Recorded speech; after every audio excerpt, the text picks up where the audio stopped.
మామూలు కోర్కెలన్న పాశాలు వద్దురా అని భక్తి పాశాలు వేసి దగ్గరికి లాక్కుంటుంది ఆవిడ. ఏ విధమైనటువంటి అధార్మికమైనటువంటి భావనలు లోపల నుండి పుట్టవు. కానీ దానికో చెల్లెలు ఉంటుంది, దాని పేరే క్రోధం. కోరిక తీరలేదనుకోండి, కోపం వస్తుంది. కోపానికి గుర్తు అంకుశం. ఎందుకని ఏనుగు చాలా గొప్పది, కానీ మావటికి ఎందుకు లొంగుతుంది? ఆయన మీద కూర్చుని అంకుశంతో దాని మస్తిష్కంలో పొడుస్తాడు. ఆ తల పోటు, తల బద్దలైపోయినట్టు ఉంటుంది, దానికి భరించలేదు. అందుకే అంకుశం అక్కడ పెట్టాడు అనుకోండి, దానికి ఎంత భయం. మీరు ఎప్పుడైనా పెద్ద పెద్ద దేవాలయాల్లో చూడండి, ఏనుక్కు ఒక లక్షణం ఉంటుంది, అది కదలకుండా ఉండలేదు. దాన్ని 2 కాళ్ళ ముందు అంకుశం పెట్టి మావటి ఆ పక్కన కూర్చుంటాడు, ఎవరితోనో మాట్లాడుతుంటాడు. ఏనుగు కదలకుండా ఉండలేదు కదా, అది కదలాలి. ఎలా? ముందు అంకుశం ఉంది. అంకుశాన్ని దాటను కూడా దాటదు. దాటకుండా ఇలా తొండం ఇలా ఊపుతుంది అడ్డంగా, అయితే ఇలా ఇలా అంటుంది. కాలు మీరు ఎప్పుడైనా గమనించండి, ఏనుగుని కాలు ఎత్తుతుంది ఇలాగా, అంకుశం దాకా పెడుతుంది, మళ్ళీ వెనక్కి తీసేసి వెనక్కి పెట్టేస్తుంది కాలు. అంకుశం దాటి మాత్రం కాలు వేయదు. అంకుశానికి ఏనుగు లొంగిపోయింది. ఏనుగు ఎంత పెద్దదో ఒక్కసారి కోపం అంటూ వచ్చేయాలి, కానీ లోపల నుంచి, బయట నుంచి లోపలికి రాదు, లోపల నుంచి బయటకు వస్తుంది. ఇది వచ్చినప్పుడు ఏనుగంత ఉంటుంది.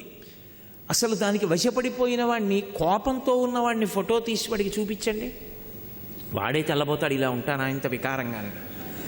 అంత భయంకరమైన స్థితిలోకి తీసుకెళ్ళిపోతుంది, మనిషిని ఆలోచించనివ్వదు, ఊపేస్తుంది. అటువంటి కోపం మనని పాడు చేయకుండా ఉండాలంటే అమ్మవారి పాదాలు పట్టుకోవాలి. అమ్మవారు ఏం చేస్తుందంటే ఇప్పుడు దాన్ని సాధన కింద మారుస్తుంది. ఎలా అంటే కోపము ఉత్తమ కోపంగా మారుతుంది. ఉత్తమ కోపంగా మారడం అంటే కోపం మీద కోపం వస్తుంది. ఇన్నాళ్ళు నాకు చాలా కోపం అండి అనేవాడు, ఇప్పుడు అంటాడు ఏమిటి నాకు ఈ దిక్కుమాలిన కోపం, అయిన దానికి కాని దానికి కోపమే, ప్రతిదానికి కోపడ్డమే, పైగా కోపం పోకుండా అలా గుండెల్లో తిష్ట వేసి కూర్చోవడమే. ఇంకా ఏమిటి స్థితి, చిచి నేను ఈ కోపం విడిచిపెట్టాలనుకుంటాడు. ఇప్పుడు కోపం మీద కోపం ఎందుకు వస్తుందంటే అమ్మవారి అనుగ్రహం వల్ల ఆ జాడ్యం వదిలిపోతుంది. ఇవి కలియుగంలో ఉండేటటువంటి ప్రబల శత్రు. ఇదే మహానుభావుడు ధర్మరాజు గారితో మహర్షి చెప్పిన మాటలు. కామక్రోధములు 2 పీడించేస్తాయి, ధర్మబద్ధములు కావు. దీనివల్ల ఏమైపోతాడంటే మనుష్యుడు మళ్ళీ కొన్ని కోట్ల జన్మల పాటు తిరియక్కుగా వెళతాడు. మనుష్య జన్మ ఎన్నాళ్ళు ఉంటుందండి? మహా ఉంటే 70, కాకపోతే 80, పోని పూర్ణాయుర్దాయం ఉంటే 100. ఉంటే మాత్రం అందరూ కంచికామకోటి పీఠాధిపత్యం వహించిన చంద్రశేఖరేంద్ర సరస్వతి మహాస్వామి వారిలా అపారమైన జ్ఞాపక శక్తితో ఉంటారా? ఉండరు. 80 ఏళ్ళు వచ్చేటప్పటికి విస్మృతి వచ్చేస్తుంది, గుర్తుండదు. తాళం ఎక్కడ పెట్టాడో గుర్తుండదు, వీడెవరో గుర్తుండదు, వాడెవరో గుర్తుండదు, ఏం మాట్లాడాడో గుర్తుండదు, చెవులు వినపడడం తగ్గిపోతుంది, కళ్ళు కనపడడం తగ్గిపోతుంది, శరీరము జర్జరీభూతమవుతుంది. అప్పుడు అటువంటి స్థితిలో అన్ని జ్ఞాపకం ఉంటాయని నమ్మకం లేదు. 20 ఏళ్ళు వచ్చే వరకు శాస్త్ర పరిజ్ఞానం కలగనే కలగదు. మిగిలినవి 60 ఏళ్ళు, సగం నిద్రలో పోయింది, ఇక మిగిలింది 30 ఏళ్ళు. సంసార పోషణలో 20 ఏళ్ళు పోయింది, మిగిలింది 10 ఏళ్ళు. 10 ఏళ్లలో మిగిలినవి ఎన్ని కార్యక్రమాలు ఉన్నాయి? ఎక్కడ భగవద్భక్తి, ఎక్కడ నిలబడుతుంది? అందుకే అసలు అమ్మవారి అనుగ్రహం కలిగినటువంటి వాడికి ఉండేటటువంటి లక్షణమేమి అంటే వాడు నిరంతరము పరిశీలనాత్మకమైనటువంటి దృష్టితో ఉంటాడు. ధర్మం వైపుకి అడుగు వేస్తాడు తప్ప అధర్మం వైపుకి అడుగు పడకుండా ఆవిడ జాగ్రత్తగా పొదివి పట్టుకుంటుంది. పట్టుకుని ఎప్పుడూ ధర్మం గురించి ఆలోచించేటట్టుగా చేస్తుంది. అది మనిషిని రక్షిస్తుంది. నేను ఎందుకు ఈ మాట అంటున్నానో మీరు బాగా గుర్తుపెట్టుకోవాలి. మనుష్య జన్మయందు పునర్జన్మని పరమేశ్వరుడు నిర్ణయము చెయ్యడు. ఇది ప్రాణప్రదం ఈ సిద్ధాంతం. మనుష్య జన్మలో మళ్ళీ వచ్చే జన్మలో నేనేమవుతాను ఈశ్వరుడు ప్రమేయం పెట్టుకోడు, నేనే ప్రమేయం, నేనే తీర్పు చెప్పుకుంటాను. ఎలా? ఇదే భాగవతంలో రుచి వాసన అంటారు. ధన్య అన్న నామానికి భాస్కరరాయల వారు లలితా సహస్రంలో వ్యాఖ్యానం చేశారు. మనసు ఊపిరి మీద ఆధారపడుతుంది, ఆలోచనలు మనసు మీద ఆధారపడతాయి. ప్రతి విషయం చేసినవన్నీ మనసు గుర్తుపెట్టుకుంటుంది. రుచి వాసన అనుభవిస్తుంది, వాసన గుర్తుపెట్టుకుంటుంది. మెల్లిమెల్లిగా వదిలేస్తుంది, కొన్నిటిని పట్టుకుంటుంది. బాగా తనకిష్టమైనదేదో దాని మీద నిలబడిపోతుంది. నిలబడిపోయినప్పుడు ఆఖరి ఊపిరిలో ఆఖరిసారి మనసు కదులుతుంది. ఆఖరి కదలికలో తనకు అత్యంత ప్రీతిపాత్రమైనదేదో దాన్ని స్మరిస్తుంది. ఈశ్వరుడు అడుగుతాడు జీవుణ్ణి, నిన్నేళ్లు బ్రతికించాను, ఏది స్మరించావు చివర? ఆయన దగ్గర అబద్ధం ఎలా చెప్తావు? కుదరదు. ఇన్నేళ్లు బ్రతికావు, ఆఖరిన దేన్ని స్మరించావు? స్వామి, నా పొలం గుర్తొచ్చింది, తిరియక్కువగా. దానికి మనుష్య జన్మ ఎందుకురా? ఐశ్వర్యం గురించి ఆలోచించుకుంటూ కూర్చోడానికి వెళ్ళిపోమ్మంటాడు. తిరియక్కంటే భూమికి అడ్డంగా పుట్టి అడ్డంగా పెరుగుతుంది, ఇక కర్మాధికారం లేదు. మనుష్య జన్మ యొక్క గొప్పతనం ఏమిటో అప్పుడు తెలుస్తుంది. ఇది ఉంది, రామనామం చెప్పగలవు, ఇది ఉంది, గుళ్ళోకి వెళ్ళగలవు, ఇది ఉంది, ప్రవచనం వినగలవు, ఇది ఉంది, ఆవు పాలు పట్టుకెళ్ళి అభిషేకం చేస్తావు, ఇది ఉంది, ఈ చేత్తో ఇలా ఎవరికైనా పెడతావు. ఇది లేదు, ఏమీ చేయడానికి లేదు. ఇక ఏ ఉపాధిలో ఉన్నా సరే, ఇక్కడ ప్రవచనం జరుగుతోంది, ఓ కుక్క విందామని లోపలికి వచ్చిందనుకోండి, లోపల ఉన్న జీవుడికి ఏదో కొంత సంస్కార బలం ఉండనిస్తారా? బయటికి తోలేస్తారు కుక్కని. ఏ ఇతర ప్రాణి లోపలికి రావడానికి వీల్లేదు. ఒక్క మనుష్య ప్రాణి వింటున్నా వినకపోయినా వాడు వచ్చి కూర్చుంటే ఊరుకుంటాడు. ఈ ఉపాధికి ఉన్న గొప్పతనం. ఇది ఎంతకాలం ఉంటుంది బలంగా? దీపం ఉండగా ఇల్లు చక్కబెట్టుకో అంటే అదే. అందరి గురించి ఆలోచిస్తున్నావు, బాగుంది. నీ జీవుడి యొక్క అభ్యున్నతి చేసినవి ఎవరు పట్టుకెడతారు? నువ్వే పట్టుకెళ్ళాలి, మూట తగిలించుకుని ఈశ్వరుడి ముందు నిలబడాలి. ఎన్నాళ్ళు ఇక్కడ ఉంటావు? ఎప్పుడో అప్పుడు వెళ్ళి నిలబడాలా? ఇంట్లో ఉన్నటువంటి అన్నం ఉండేటటువంటి గుండిగలు ఉంటాయి, అటక మీద పెడతారు. ఎప్పుడన్నా శుభకార్యాలు వస్తే కిందకి దింపుతారు. ఆ గుండిగకున్నంత వయస్సు ఇంట్లో ఎవరికీ ఉండదు. ఆ గుండిగ ఉంటుంది 100 ఏళ్ళు, 200 ఏళ్ళు, 3-4 తరాలకి పెళ్ళిళ్ళు అవుతాయి. మా ముత్తాత గారి పెళ్ళికి ఇందులోనే వారిచారటండి అంటారు. ఏరి ముత్తాతగారు, ఏరి తాతగారు, ఏరి తండ్రి గారు, ఇంతమంది వెళ్ళిపోయారు. గుండిగకున్నంత వయస్సు మనకు ఉండదు. కానీ గుండిగ పుణ్యం చేయదు, నే పుణ్యం చేయగలను. కోరి కోరి ధర్మమునందు అనురక్తి కలగకపోతే తర్వాత తిరియక్కుగా వెళ్ళిపోతావు. ఒకసారి తిరియక్కుగా వెళ్ళిపోయాడనుకోండి, మృత్యువునందు కూడా స్వాతంత్రం లేదు. మనుష్యుడైతే కనీసం ప్రాణం పోయే వరకు ఊరుకుంటారు, ఎవరేం చేయరు. ప్రాణం పోయిన తర్వాత అంత్యేష్టి చేస్తే చేస్తారు. అసలు నే చనిపోయాక అన్నదాని గురించి ఆలోచించడం అనవసరం. అది ఆలోచించవలసిన వాడు కొడుకు, అంతగా కాకపోతే పక్కింటివాడు, ఇంకా కాకపోతే మున్సిపాలిటీ వాళ్ళు తప్ప అసలు అది నేను ఆలోచించవలసిన విషయం కాదు. నేను ఆలోచించవలసిన విషయం ఇందులో ఉండగా నేనేం చెయ్యాలి వరకు. చచ్చిపోయిన తర్వాత నా ఆలోచన ఎందుకు? అసలు ఇందులో ఉండగా ఏం చేస్తావు అడుగు, శాస్త్రాలు మాట్లాడతాయి. ఒక్కసారి వదిలిపెట్టేశావు ఇందులో, ఎన్ని బాధలు. ఒక కోడి అయి పుడితే చాలు, దిక్కుమాలిన కోడి నేను చూస్తుంటాను తెల్లవారకట్లరా రోడ్ల మీద వెడుతున్నప్పుడు.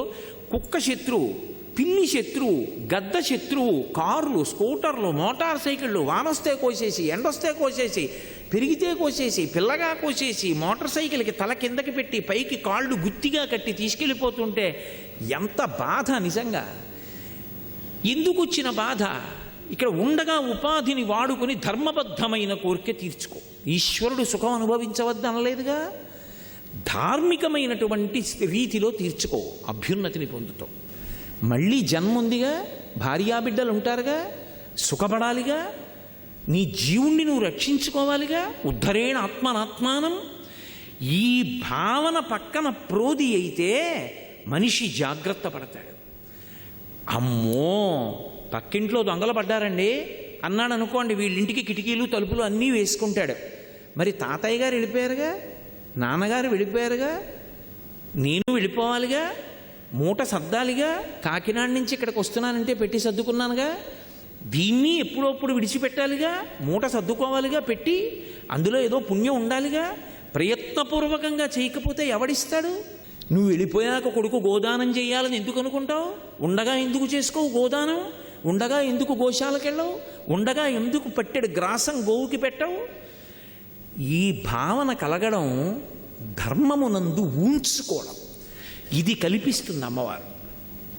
ఆవిడ పాదములు పట్టుకుంటే ఆవిడ అనుగ్రహిస్తుంది. అందుకే నఖైర్నాక స్త్రీణాం కరకమల సంకోచ శిశిభి తరూణాం దివ్యానాం హసత యువతే చిండి చరణౌ ఫలాని స్వస్యేభ్య కిసలయకరాగ్రేణ దదత దరిద్రేభ్యో భద్రాం శ్రియమనిశమాహ్నాయ దదతౌ అంటారు శంకరాచార్యులు వారు. అమ్మవారి పాదాలు పట్టుకోవడం అనేటటువంటిది ఎంత అవసరమో చెప్తారు. చెప్తూ ఆవిడ పాదాలు పట్టుకోవడం తేలిక లోకంలో ఇంకొకటి లేదు. ఎందుకని ఆవిడే ఎదురు చూస్తుంటుందిట, ఎవడైనా వస్తాడా నమస్కారం అంటాడా అని చూస్తుంటుందిట. మూకశంకరులు ఆ మూక పంచశతి చేస్తూ ఒక మాట అంటారు, జంతోస్తవ పద పూజన సంతోష తరంగితస్య కామాక్షి బంధో యది భవతి పునః సింధోరంభస్సు భ్రమీతి శిలా అన్నారు. సంతోషతరంగితస్య కామాక్షి పూజ చేసేటప్పుడు పరమ సంతోషంతో ఉపచారం చేశాడనుకోండి అమ్మవారికి, పరమ ఆనందంతో. పూజ అనేది ఎంతో సంతోషంగా చెయ్యాలి. ఏడుస్తూ బాధపడుతూ ఇంకా ఎంతసేపు పడుతుందని చేయకూడదు. పూజ పరమ సంతోషంతో చెయ్యాలి. మనస్సు పొంగు రావాలి పూజ చేస్తుంటే.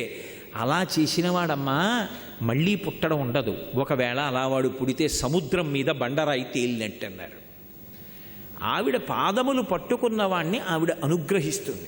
ఎంత గొప్పగా అంటే, స్వర్గలోకాధిపతి అయినటువంటి దేవేంద్రుడి ఇల్లాలు శచీదేవి తమ చేతుల వంక చూసుకుని, అబ్బా ఎంత లావణ్యంగా ఉంటామో, ఎంత అందంగా ఉంటామో, మేము స్వర్గలోకంలో ఉంటామనుకుంటారట. అమ్మవారి పాదాల జంట కనపడుతుందట. ఆవిడ కాలి గోరు కనపడుతుంది, అది చంద్రబింబంలా ఉంటుంది. ఆ గోరు చూడగానే శచీదేవి కూడా ఇలా అంటుంది, కరకమల సంకోచ శిశిభి అంటే ఆవిడ పాదాల్ని శచీదేవి కూడా ఇలా నమస్కరిస్తుంది. వాళ్ళ కోరికలు తీరాలంటే వాళ్ళు కల్పవృక్షం దగ్గరికి ఎడతారు. కల్పవృక్షానికి చెప్తారు, అది చిగురు వేసి పువ్వు పూసి కాయ కాసి పండయి ఇస్తుంది. దరిద్రేభ్యో భద్రాం శ్రియమనిశమాహ్నాయ దదతౌ. ఈ లోకంలో ఉన్న వాళ్ళకి ఆ బెంగ లేదు. అమ్మా అనొక్కసారి పిలిచి నమస్కారం చేస్తే చాలు, వెంటనే నేనున్నాను రా బిడ్డా అని అమ్మవారు కాపాడుతుంది. మీకు నేను ఒక మాట చెప్తే మీరు ఆశ్చర్యపోతారు. ఈ శ్లోకం ఎంత శక్తివంతమో తెలుసా?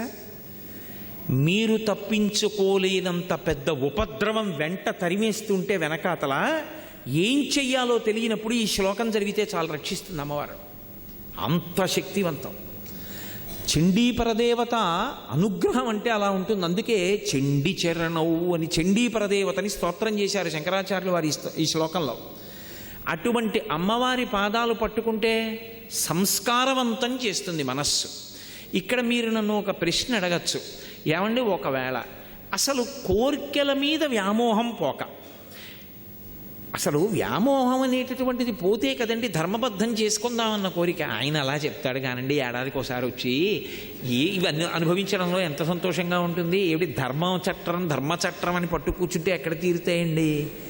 రోజు చేసే పుణ్యం చేస్తున్నాం కదా, ఇవి నడుస్తాయి అని అంటావేమో. అందుకే అలా నన్ను నేను నిగ్రహించుకోలేకపోతే, ఒకవేళ ధార్మికమైన జీవనం నేను చెయ్యలేకపోతే ఎవరితో చెప్పుకోవాలో తెలుసా విషయం? అమ్మవారితోటే చెప్పుకోవాలి. అమ్మవారితో నేను అన్నప్పుడు దాని అర్థం ఏమిటంటే అమ్మవారు అయ్యవారు అని కాదు, పరమేశ్వరుడితో చెప్పుకోవాలి అని. దానికి శరణాగతి అని పేరు. శరణాగతి అన్న మాటకు అర్థం ఏమిటో తెలుసా? మీ బలహీనతని భగవంతుడి దగ్గర చెప్పడం. అందుకే మీరు ఎప్పుడైనా శరణాగతి చదవండి. రుక్మిణీదేవి శరణాగతి తన బలహీనత చెప్తుంది. గజేంద్రమోక్షణం శరణాగతి తన బలహీనత చెప్తాడు.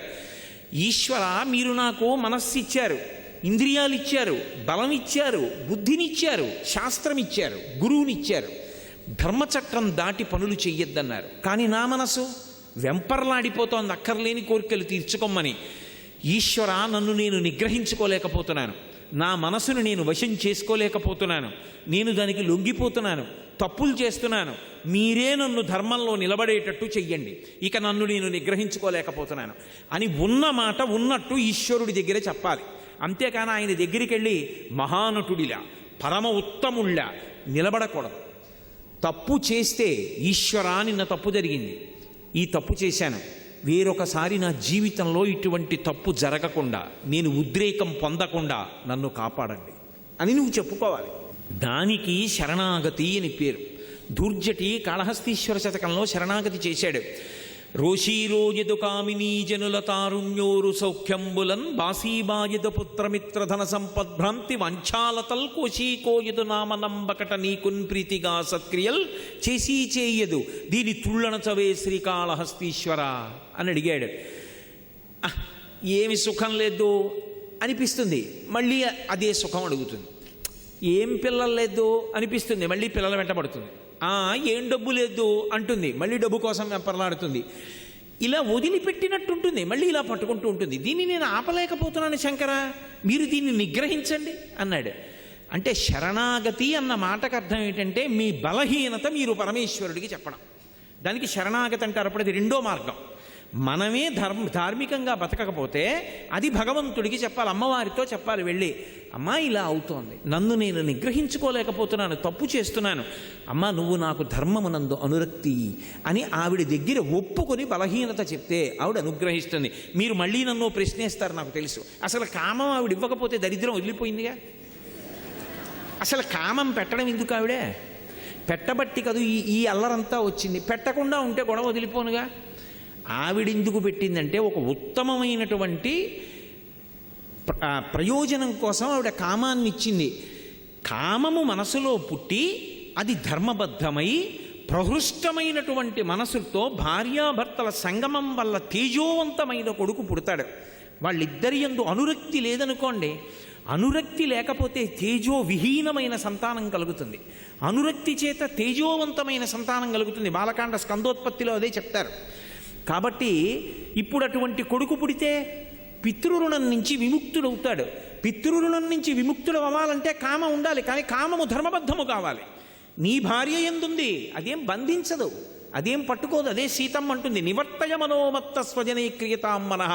నీ వారి యందు నీ మనస్సుంచుకో, ధర్మం అయిపోయింది. నీ వారి యందు మనసుంచుకోకపోతే ప్రమాదానికి కారణమైపోతుంది.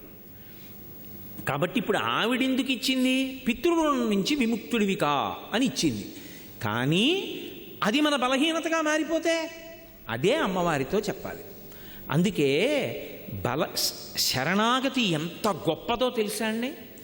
అసలు శరణాగతి నోటితో చెప్పడం కాదు, శరణాగతి త్రికరణ శుద్ధిగా చెయ్యగలిగితే నయితి నయితి నయితి నయితి అంటూ జ్ఞాన మార్గంలో వెళ్ళినప్పుడు చిట్ట చివర ఏ లక్ష్యాన్ని చేరుతాడో శరణాగతి మార్గంలో కూడా అదే ప్రయోజనానికి వెంటనే వెళ్ళిపోతాడు. సజ్జఫలితం ఉత్తరక్షణం వెళ్ళిపోతాడంతే. అంత గొప్పది శరణాగతి. ఎందుచేత అంటే మీరు ఇక్కడ ఒక విషయాన్ని బాగా పసిగట్టవలసి ఉంటుంది. నేను ఉదాహరణ చెప్తే మీరు పట్టుకుంటారు. ఒక రాజుగారు యుద్ధం చేస్తున్నాడు, మత్తగజం మీద నిలబడి శత్రువులతో యుద్ధం చేస్తున్నాడు. పక్కన ఓ బంటు కనపడ్డాడు. వాడిని అన్నాడు యుద్ధం చేస్తూ, ఇవాళ రాత్రి 9 గంటలకు ఒకసారి నువ్వు నా శిబిరంలో కలు అన్నాడు. ఆ సైనికుడు అన్నాడు, నేను సామాన్యమైన సైనికుణ్ణి, రాత్రి సేనాధిపతులు వస్తారు, మండలాధికారులు వస్తారు, ప్రజల్ని అక్కడ రాజ్యం పరిపాలనలో ఉన్న ఉన్నతాధికారులు వస్తారు, మీ దగ్గర విషయాలు కనుక్కోవడానికి నిర్ణయానికి మంత్రులు వస్తారు. 9 గంటలకి నేను మిమ్మల్ని ఎలా కలవగలను? వాళ్ళందరూ వెళ్ళాక రావాలి, అప్పటికి తెల్లవారిపోవచ్చు, మీరు కాసేపు విశ్రాంతి తీసుకోవచ్చు, ఎలా కలుస్తాను సామాన్య సిపాయిని అన్నాడు. ఇది నీ దగ్గర ఉంచుకో. రాజు ఉంగరం విసిరాడు. వాడు చూశాడు ఇలా ఉంగరం వంక, అది రాజముద్ర, తన రాజు ఉంగరం కాదు, శత్రురాజు ఉంగరం. అది హడిలిపోయాడు. అయ్య బాబోయ్, దేవుడు శత్రురాజు ఉంగరం ఇచ్చారు నాకు అని. మాట్లాడకు. అది పట్టుకుని 9:15కి ఎవరిని అడక్కు నా దగ్గరికి వస్తానని అలా దూరంగా తిరుగుతుండు చాలు, 9 అయ్యేటప్పటికి నిన్ను నా దగ్గరికి తీసుకొచ్చేస్తాను. 9:15 అయింది.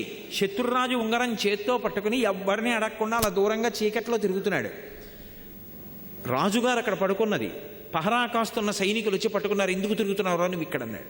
ఆయన ఏం చెప్పొద్దన్నాడు రాజు. ఏమీ చెప్పలేదు. ఎందుకు తిరుగుతున్నాడు వీడు ఇక్కడ? వీడికి అవసరం లేదే రాజుగారి శిబిరం దగ్గర. ఒళ్ళంతా వెదిగారు. శత్రురాజు ఉంగరం దొరికింది. ఇప్పుడు ముందు ఎవరు వాడిని తీసుకెడతాడో వాడికి పదోన్నతి వస్తుంది. అందుకని గబగబా ముందు రాజుగారి దగ్గరికి తీసుకెళ్లారు. మహారాజా, శత్రురాజు ఉంగరం ఉంది వీడి దగ్గర, తీసుకొచ్చాం. మహారాజు అన్నాడు, నేను మాట్లాడతాను, మీరు బయటికి వెళ్ళిపోండి అన్నాడు. అని ఒరే, నా ఉంగరం ఉన్నవాళ్ళు చాలామంది ఉన్నారు బయట, శత్రురాజు ఉంగరం ఉంది కాబట్టి 9 అయ్యేప్పటికీ నా దగ్గరికి వచ్చేసావు. చూసావా? అది శత్రురాజు ఉంగరము అని తెలిస్తే చాలు, నీకు పనికొచ్చింది. ఇది నన్ను పాడు చేస్తోంది, ధర్మబద్ధము కావట్లేదు, అందుకని నేను పాడైపోతున్నానని నువ్వు గుర్తుపట్టగలిగితే చాలు. అమ్మవారికి ఆ మాట త్రికరణ శుద్ధిగా చెప్తే చాలు, అమ్మవారు జోక్యం చేసుకుని తన దగ్గరికి తీసుకెళ్తుంది, రక్షించేస్తుంది. కానీ నోటితో ఉత్తినే వెళ్ళి నేను ఆయన చెప్పమన్నాడమ్మా అందుకు చెప్తున్నాను అని చెప్తే కాదు, త్రికరణ శుద్ధిగా నేను ధార్మికంగా బ్రతకలేకపోతున్నాను, సాధన చేయలేకపోతున్నాను, కనీసం ఒక్కొక్కటైనా విడిచిపెట్టలేకపోతున్నాను, చిన్న చిన్నవి కూడా విడిచిపెట్టలేకపోతున్నాను, ఎప్పుడూ ప్రలోభాలే, లేదు పరమేశ్వరుడు జోక్యం చేసుకుంటే తప్ప నా జీవితం చక్కబడదు అని నువ్వు భగవంతుడికి చెప్తే దాన్ని శరణాగతి అంటాడు. అందుకే కలియుగంలో భగవంతుడు 2 ప్రధాన సాధనములు ఇచ్చాడు కలి నుండి తప్పుకోవడానికి. ఒకటి సంస్కారవంతమైన పుణ్యమునందు అనురుక్తమైనటువంటి మనస్సుని సాధన చేత ఏర్పాటు చేసుకోవడం. రెండవది అలా లేనప్పుడు శరణాగతి చెయ్యడం. శరణాగతి ఉత్తర క్షణంలో ఈశ్వరుడు వచ్చేసేటట్టు చేస్తుంది. రుక్మిణీదేవి అగ్నిజ్యోతనుడికి ఇచ్చి లేఖ పంపించింది.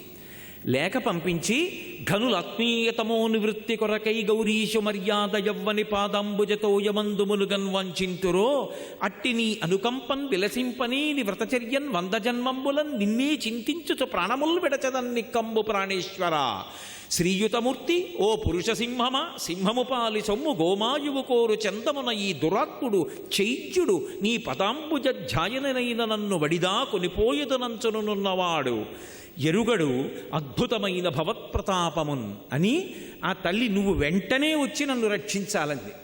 చదివాడంతే లేఖ, శరణాగతి, ఇదిగో వస్తున్నానన్నాడు. వెనక్కెళ్ళి అన్నయ్యకి కూడా చెప్పలేదు. రథం ఎక్కేశాడు. వచ్చెద విదర్భ భూమికి చొచ్చెద భీష్మకుని పురము సొరుచిరలీలం తెచ్చెద బాలన్ వ్రేల్మిడి వచ్చెద అడ్డంబురిపులు వచ్చిన బోరన్ అన్నాడు. గబగబా బయలుదేరి వచ్చేశాడంతే. శరణాగతి ఉత్తర క్షణం ప్రయోజనాన్ని ఇచ్చేస్తుంది. ఒకటి సాధనన్నా చెయ్యాలి. అంటే సాధన ఎందు ఒడుదుడుకులుంటాయి. మనసు వెంటనే మాట వినదు. అది వింటలేదని దానితో ఘర్షణ పడకుండా మెల్లమెల్లగా ఒక్కొక్కటైనా దుర్గుణములు విడిచిపెట్టే ప్రయత్నం చెయ్యాలి. అసలు నేను ఏమీ చేయలేకపోతున్నాను అనుకుంటే ఆ విషయం భగవంతుడికి చెప్పాలి. అది శరణాగతి. ఇప్పుడు సంసాధన అన్న మాటకు అర్థం ఏమిటంటే మనసుని సంస్కారవంతం చేసుకోవడం. మీకు నేను ఇందాక చెప్పా పునర్జన్మ దాని మీదే ఆధారపడుతుంది అని. అదే ఓ రామాయణం గురించో భాగవతం గురించో భారతం గురించో మహాత్ములైనటువంటి గురువుల గురించో ఆలోచిస్తూ వెళ్ళిపోయాడు అనుకోండి, ఉత్తర జన్మలో మళ్ళీ గొప్ప విద్వాంసుడై పుడతాడు. సర్వం శ్రీ ఉమామహేశ్వర పరబ్రహ్మార్పణమస్తు. స్వస్తి.